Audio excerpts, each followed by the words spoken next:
All right, book besties, I hear we're talking about our favorite book from each month this year. Let's get into it. Okay, so starting off strong, January was a good month for me, okay? Started off the year with 2 5-star reads, like the Leaning Tower of Pisa over here. Hold up. Stay still. Okay, so I started January off so strong. I started off with 2 5-star reads. I started off crying, I'm not gonna lie, like sobbing. And then I followed it with like my most favorite book boyfriend of all time. So I cannot pick. I'm not gonna lie to you. I could not pick a favorite book for January. So it is tied.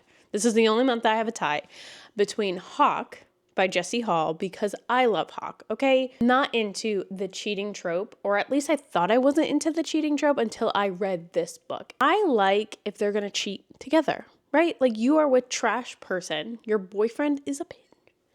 Go ahead and find a better man, okay? And that better man is Hawke. He's gonna come out of prison. It's not his fault, okay? He's gonna teach you what a real man's all about. This was my first book by Jessie Hall, and honestly my favorite of all time. I love this man. Okay, and so Hawke was also tied with 1,000 Boy Kisses. If you know, you know. Okay, I don't know what else to tell you. If you need a good cry, if you're like me and you like to cry, but only if it's self-inflicted. Like, I don't want anyone else to make me cry. I want to cry by myself. I want to listen to a song that makes me cry, a movie that makes me cry, a book that makes me cry. This is it. This is not like, oh my goodness, I read 3/4 of the book and then a traumatic event happens and all of a sudden you're sobbing, like it hurts. No, this is like page 20. You're going to start crying and then you just don't stop.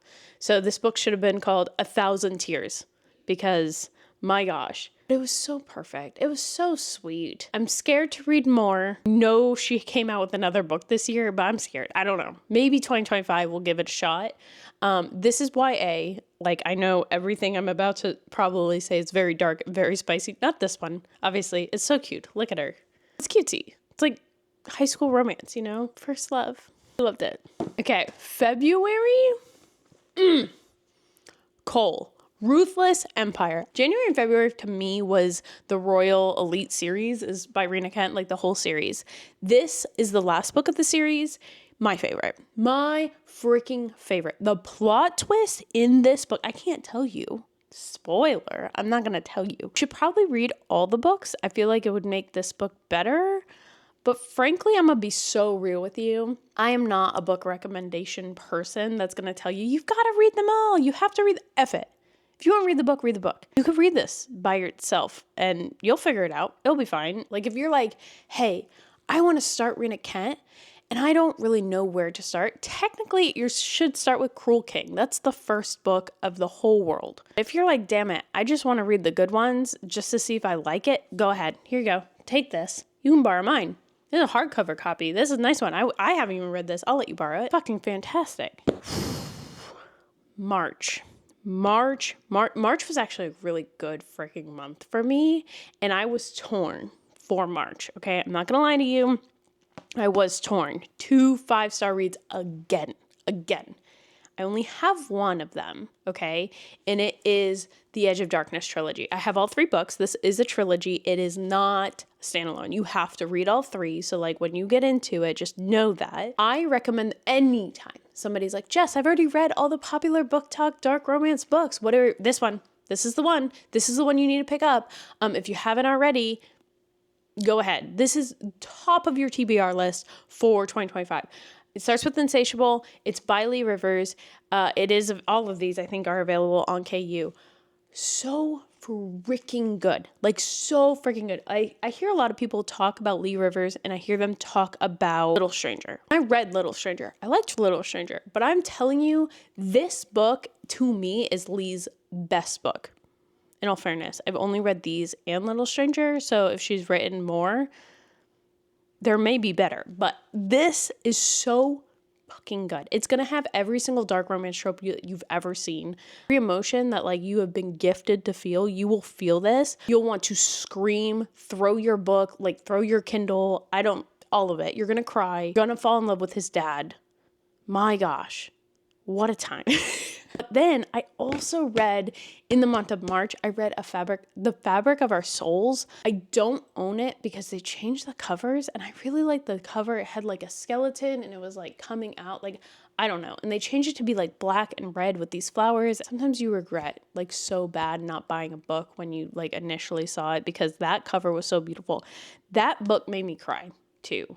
There is spice, but it's not like heavy on the spice. It's about two people that end up getting like put into a mental institution because she wants to end her life, and then he wants to feel life so fully that like he self-harms just to feel it, and the two of them end up coming together, and like obviously they just feel things so differently, and then they have a best friend too, like that's in the place as well, and like there's mystery that happens and tragedy that happens, and it's just, that book is just beautiful. Like, it is gonna break your heart, but like absolutely love that book. And so I don't know, this book was like my top dark romance, like oh my gosh, like plot, while the other one was like emotionally, like it was just such a beautiful story. So I did lie when I said January is the only one with a tie, because March had a tie too. Okay, April, I don't have the book for April, but it was my reading slump month. I only read 3 books. So I would say that my top read for that month was On the Line by Naomi Loud. I've talked about this so many times. That's the one where she takes a Snickers bar at some point, shoves it up her vagina. She gets a job at a restaurant, starts flirting with the line cook. He shows up, she grabs the Snicker bar, put it where she puts it, and then gives it to the cook. And then the cook comes out and like eats the Snickers bar in front of her ex-boyfriend. Hilarious. I think that's so funny. So like if you've ever worked in the restaurant industry, it's so accurate. I don't know what else to tell you. Not that like anyone's putting Snickers bars there. I'm just saying it's always the line cooks that are flirting with the front of house staff, and what a good time that was. So now we're in May. Okay, May to me was Daddy Jonathan. Reign of a King, Rise of a Queen. So it's the Kingdom Duet by Rena Kent. This is actually technically, I think, the books right after the Royal Elite series. I think, don't quote me on that. But this one's going to be Aiden's dad, Jonathan. Or if you've read the Legacy of God series, he's the grandpa in that book. And I had read the Legacy of Gods first, and then I read Aiden's book, and I was like, I'm going to hate Jonathan. Like, I don't understand how he's going to get a book. Like, I don't like him. I was dead wrong. Like, I love him. Billionaire romance. His wife passed years ago. Aiden's mom passed years ago, and his wife had like a much younger sister, and now all of a sudden she shows up, and he like takes over her business, like hostile takeover. So they're trying to work things out, and get steamy. I'm such a fucking liar, dude. Apparently June also had a tie. November had a tie, and December. So just don't listen to me. Listen to my recs, just not me telling you anything else, I guess. So June for me, this was a hard one, and you're gonna judge me. And if my friend Jessie from book club sees this, she's gonna judge me so hard for this, and I just apologize in advance.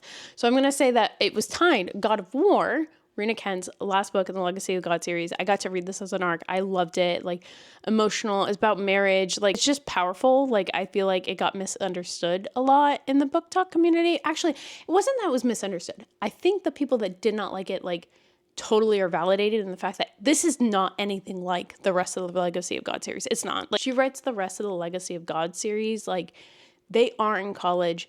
They are in that world, they are in their houses, unhinged. This one shows up and it's like years in the future. This is grown adult version, which to me, I wasn't surprised because Eli was always much older than the rest of them to begin with. If he came out swinging like an unhinged college student, I would have been like, but you're out of college. Like, this is, Marriage of Convenience, like, obviously it's dark romance, so there's going to be a lot of dark themes. I just found it beautiful, right? I liked the book. So that was one of my top reads. But then at the same time, I was listening to the Wolf Hotel series as an audiobook. It was free on Audible. So I feel bad putting these like against each other, but I fucking love that series, dude. Like, that series was trash TV to me, and I just ate it up. Like, I hated every single one of the characters. They infuriated me, but I just kept coming back. I was like, what are they going to do next? Like, what's going to happen next? What's she going to do? Why is she so dumb? Why is her ex so dumb? Why is the guy so dumb? Why are they doing what they're doing? Like, why is she now hooking up with this person and that person? How many threesomes are we going to have? All I'm saying is I loved them. I can't not honorable mention them. So here we are. So then we have July. My favorite book was Vicious by LJ Shen. This was my first book by LJ. Loved it. Fell in love with her immediately.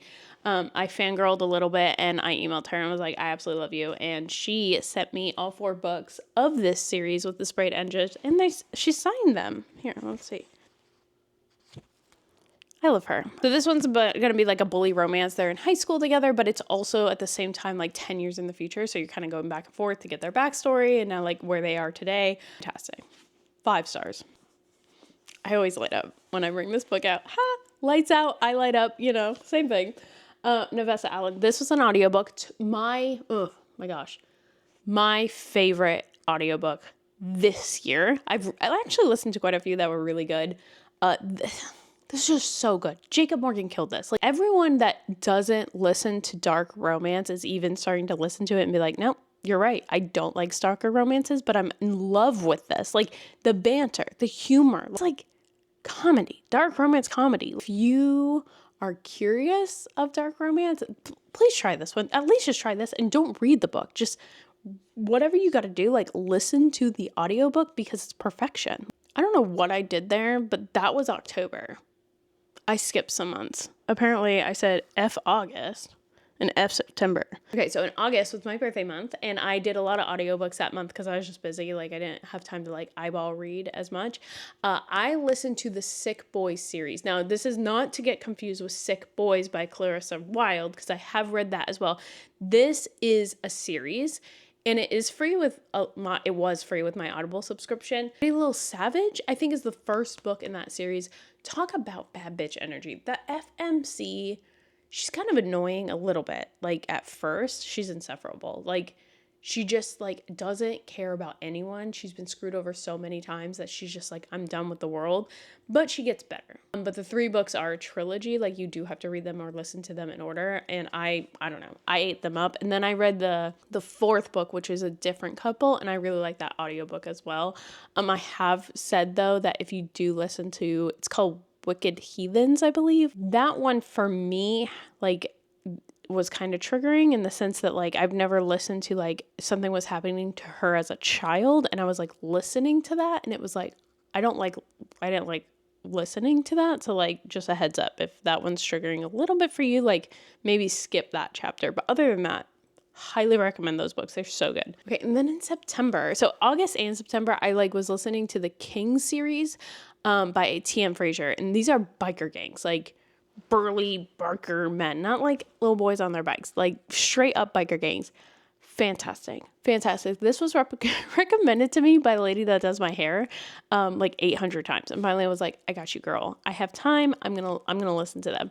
And I listened to all 4. So technically in September I listened to Soulless, which was the last book of the 4 that I had listened to, and it 2 to go together following the same couple, and the second 2 followed the same couple. So this was the second book of the second couple, if that makes any sense. And so that technically to me was my favorite for September. I have October, which was lights out. Okay, and then November, I have it tied between 5 Brothers by Penelope Douglas. I listened to that as an audiobook. The audiobook's pretty good. I think it's free. Maybe I used a credit. I can't remember. Penelope has a lot of free audiobooks on Audible. I love that book. I don't know what to tell you. Like, you read Penelope Douglas, you read Devil's Night by her, and you're like, damn, these are really good. And then after that, you read Credence, Birthday Girl, 5 Brothers, and you're just like, you silly, goofy little thing. That's... I have no judgment for anything that woman writes. I absolutely love her and all her books. But it was tied because I had also listened to my favorite Holidate by Lauren Blakely as an audiobook, and that audiobook is fantastic. Like, she went all out. I want to say there was like 9 or 10 narrators. Like, everybody's narrating a different person. Very, very good, and like perfect for the holidays. In December, I started to reread Devil's Night series. So I'm like halfway through that. So like, I already know this is going to be a top read for me. I'm going to make a whole different video on this because I have so many thoughts now that I'm rereading. So Corrupt is definitely going to be at top there. But I also listened to How My Neighbor Stole Christmas by Megan Quinn as an audiobook, and that audiobook was really good too. Like, that was really funny. The book was really, really good. I did hear though that people that read it struggled a little bit with it and that it was really long, but since it was an audiobook, I didn't really realize it was like 400 and something pages. So if you're going to look into that one, I highly recommend getting the audiobook for that one as well. Anyway, so I knew that this would be way too long of a video, and that's why we're here today, gathered here on YouTube, because I can't stop talking. But the next video I'm going to make, like honestly right after this, is going to be my least favorite books for the year per month. So we're going to see how well I can do with that. You know me, I don't normally pick least favorites. Everybody gets 5 stars. You wrote a book, congratulations. But I'm going to dig deep. I actually want to get better in 2025, being a little bit more stingy with my 5 stars, lack of better word. I think I can do better, you know what I mean? So that's gonna be my my next video, so wish me luck. I will see you guys soon.